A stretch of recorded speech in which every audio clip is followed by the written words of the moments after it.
नमस्कार साथियों, स्वागत है आप सभी का हमारे खुराना क्लासेस यूट्यूब चैनल पर। और आज की इस क्लास में हम बात करेंगे यूनिट नंबर 4, योग एवं व्यायाम का स्वास्थ्य से संबंध। सभी विद्यार्थी टेलीग्राम को ज्वाइन कर लो। एक चीज़ आपको मैं जो दे रहा हूँ 20 मॉडल पेपर वाला जो कोर्स है, ये आप लोग पढ़ना, ज़रूर पढ़ना बेसिक रूप से, क्योंकि इसमें से प्रश्न आपके बहुत सारे आएंगे। एक तरीके से ये रामबाण आपका कोर्स है, जो आपको बिल्कुल व्याख्या सहित इसमें आंसर भी लिखे गए हैं। एप्लीकेशन पर आपको मिल जाएगा खुराना क्लासेस पर, ठीक है ना भैया। तो चलिए शुरुआत कर देते हैं आपके लिए। पहला क्वेश्चन, संयुक्त राष्ट्र संघ द्वारा घोषित दिवस, आप लोग याद रखना, योग दिवस कौन सा है? 21 जून को मनाया जाता है। राजस्थान में नहीं, पूरे इंडिया में नहीं, पूरे विश्व में, पूरे वर्ल्ड की बात करें तो WHO ने, सॉरी, संयुक्त राष्ट्र संघ ने, जो UNO जिसको हम बोलते हैं, यूनाइटेड नेशनल ऑर्गेनाइजेशन, इन्होंने इस योग दिवस को कब घोषित किया था? 21 जून को मनाया जाता है हर साल। समाज के कल्याण के लिए योग का अंग प्रत्युक्त है, अंग प्रयुक्त होता है, कौन सा होता है? यम होता है समाज कल्याण के लिए। आपको 8 आगे बताएंगे इसके बारे में।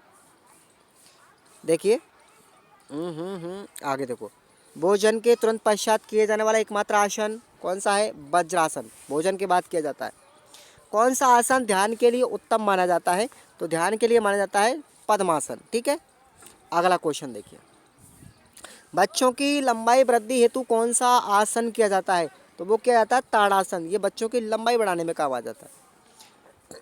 कौन सा आसन गुर्दे के रोगियों के लिए विशेष लाभप्रद है? तो याद रखना गरुड़ासन, ठीक है। स्मरण शक्ति में वृद्धि करने के लिए कौन सा आसन करना चाहिए? सर्वांगासन। कौन सा चाहिए? सर्वांगासन। तो ये सब बच्चों को इम्पोर्टेंट है। जो बच्चे पढ़ रहे हैं ना, आपको स्मरण शक्ति अपनी तेज़ करनी है, टैलेंटेड बनना है, ठीक है ना, ध्यान शक्ति बढ़ानी है, तो सर्वांगासन कीजिए भैया। कौन सा आसन योग निद्रा भी कहते हैं? इसको हम बोलते हैं शवासन, इसको योग निद्रा भी कहा जाता है। ओके। कौन सा अंग आसन है जो साइकिल में स्पॉन्डोलाइटिस में विशेष रूप से लाभकारी है? तो उसका नाम है चक्रासन, ठीक है ना।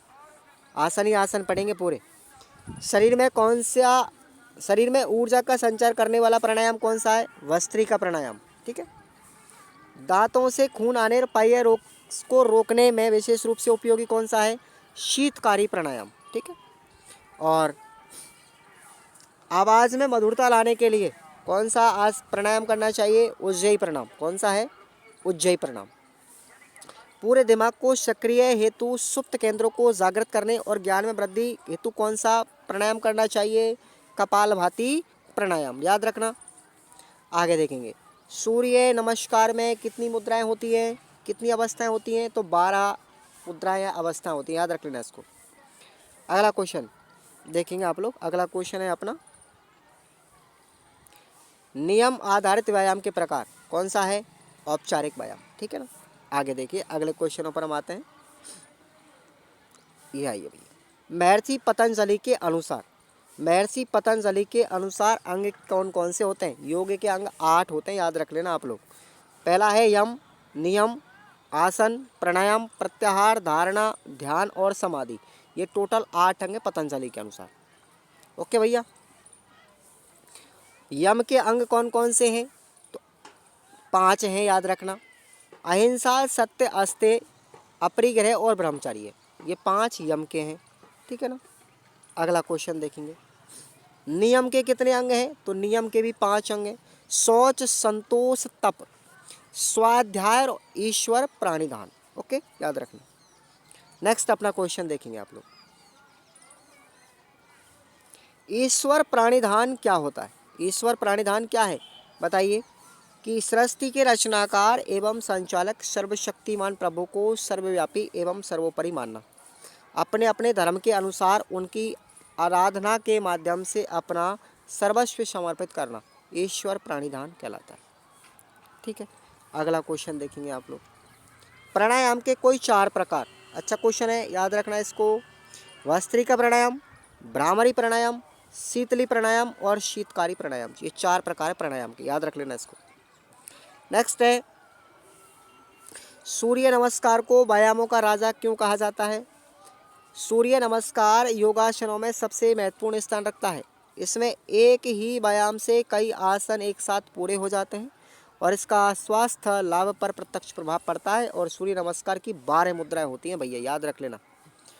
अगला क्वेश्चन देखेंगे, स्वाध्याय क्या है? स्वास्थ्य क्या है? स्वास्थ्य वह शारीरिक, मानसिक और सामाजिक स्थिति है जिसमें व्यक्ति अपनी शारीरिक क्रियाओं के माध्यम से संपूर्ण वातावरण में अपनी दैनिक कार्यशैली स्वतंत्र रूप से भांति अच्छी तरीके से संचालित करता है। ठीक है ना, तो ये आप लोग पढ़ लेना इसको। ओके, अगला क्वेश्चन देखिए,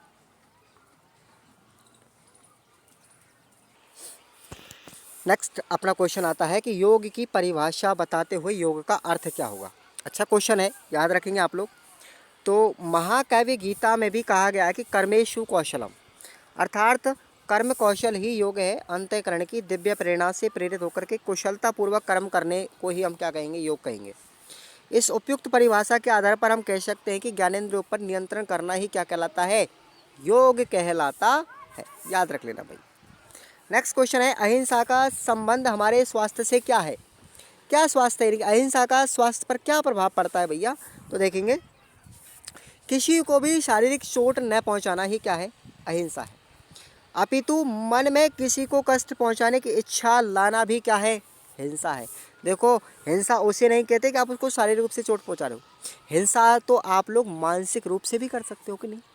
किसी को मानसिक रूप से प्रताड़ित करना भी हिंसा ही है। अर्थात हमें न किसी के प्रति अपने मन में बुरा विचार लाना चाहिए, न ही किसी को कष्ट पहुंचाने वाली बात कहनी चाहिए। व्यक्ति क्रोध में अपने विवेक को नष्ट कर देता है और विवेकहीन व्यक्ति अपना आत्मसंयम भी खो देता है एवं अन्य को कष्ट पहुंचाने की इच्छा में मन रखने लगता है। हिंसक व्यक्ति अपनी शांति और चैन भी खो देता है। समाज में शांति भी भंग कर देता है, जिससे समाज में मानसिक तनाव का वातावरण बन जाता है। सामाजिक एकता और समरसता में कमी आती है। स्वास्थ्य पर भी प्रतिकूल प्रभाव पड़ता है। याद रख लेना भैया अच्छे से। अगला क्वेश्चन देखिए, अस्तेयम का स्वास्थ्य से क्या तात्पर्य है? तो ऐसे ही अस्तेयम का देख लो, चोरी नहीं करना। अस्तेयम का अर्थ क्या है? चोरी नहीं करना। मन वचन कर्म से दूसरों द्वारा उपार्जित वस्तु का उपभोग न करना ही अस्तेयम है, अर्थात दूसरे की वस्तु को अपनी इच्छा के विरुद्ध इस्तेमाल करना। दूसरे की वस्तु है और उस व्यक्ति की इच्छा के विरुद्ध हम किसी वस्तु का चोरी छुप के इस्तेमाल कर रहे हैं, क्या है? अस्तेयम। अपने पुरुषार्थ से जीवन यापन करने वाला व्यक्ति पराये धन की एवं वस्तु को मिट्टी के समान समझता है। अपने कर्म से उपार्जित होने वाले धन अथवा वस्तु को पाने से उसे संतोष मिलता है, जिससे उसके मन में कभी भी चोरी की भावना प्रकट नहीं होती तथा वह हमेशा अपने पुरुषार्थ के बल पर ही अर्जन करना चाहता है। इससे उसकी बुद्धि सात्विक बन जाती है और वह अपने जीवन को आनंदपूर्वक व्यतीत करता रहता है। ठीक है भैया। अब देखिए, आसन यानी योगासन क्या है? स्वास्थ्य पर क्या प्रभाव पड़ता है? तो स्थिरम सुखासनम, अर्थात शरीर हमारा स्थिर रहे, मन को शांति प्राप्त हो, उस स्थिति को क्या कहेंगे? आसन। लौकिक कार्यों में शरीर को अधिक कसने का नाम ही क्या है? प्रयत्न है। इन कार्यों में शरीर को अधिक न थकाना, प्रयत्न की शिथिलता, विश्राम, शरीर को सामान्य आराम देने के कारण परमात्मा का ध्यान करने से आसन की सिद्धि होती है। तो ये स्वास्थ्य पर इसका प्रभाव है भैया, याद कर लेना। ठीक है। अब एक क्वेश्चन आपको इम्पोर्टेंट बता रहा हूँ, प्रत्याहार क्या है, इसका क्या प्रभाव पड़ता है हमारे स्वास्थ्य पर? निशान लगा लीजिए। गला बैठ चुका है मेरा भैया, पढ़ना ज़रूर आप लोग इसको। चलिए, योगासन के दौरान हमें कौन कौन सी सावधानियाँ रखनी चाहिए? अच्छा क्वेश्चन है। योगासन का अभ्यास प्रशिक्षित व्यक्ति के निर्देशन में ही करें। योगासन स्वच्छ व शांत स्थान पर करें। दरी व चटाई बिछा करके करें। खाली पेट ही करना चाहिए। पूरे शरीर के लिए गर्माना यानी कि वार्मिंग अप भी करना चाहिए। योगासन करते समय पूरा ध्यान रहे कि अपनी श्वास और प्रभावित अंगों पर ही हो। प्रातः सूर्योदय और सायंकाल का समय ही इसके लिए उचित रहता है। ठीक है ना। अब आपको मैं बता रहा हूँ, एक तो त्रिकोणासन की विधि, एक क्वेश्चन तो ये आप याद रखना, आ जाए तो अच्छा और नहीं आए तो ये आपकी मर्जी के ऊपर डिपेंड करता है। एक अपना ताड़ासन का उल्लेख। ठीक है भैया, तो ये प्रश्न आप लोग याद कर लेना। आगे देखिए, बहुत लंबी यूनिट है भैया, बहुत लंबी है, बहुत मुश्किल से पार पड़ेगी। इसके अंदर पूरी व्यायामों से भरी पड़ी हुई है। आप लोग तो ऐसा करना, 2 व्यायाम याद कर लेना और उन्हीं को छाप देना, चाहे वो गलत आए चाहे सही आए। बस मेरा इतना कहना है, नेगेटिव मत लेना आप लोग। देखो आप लोग 2 व्यायाम याद करके चले जाना, कोई भी 2 जो आपको अच्छे लगे।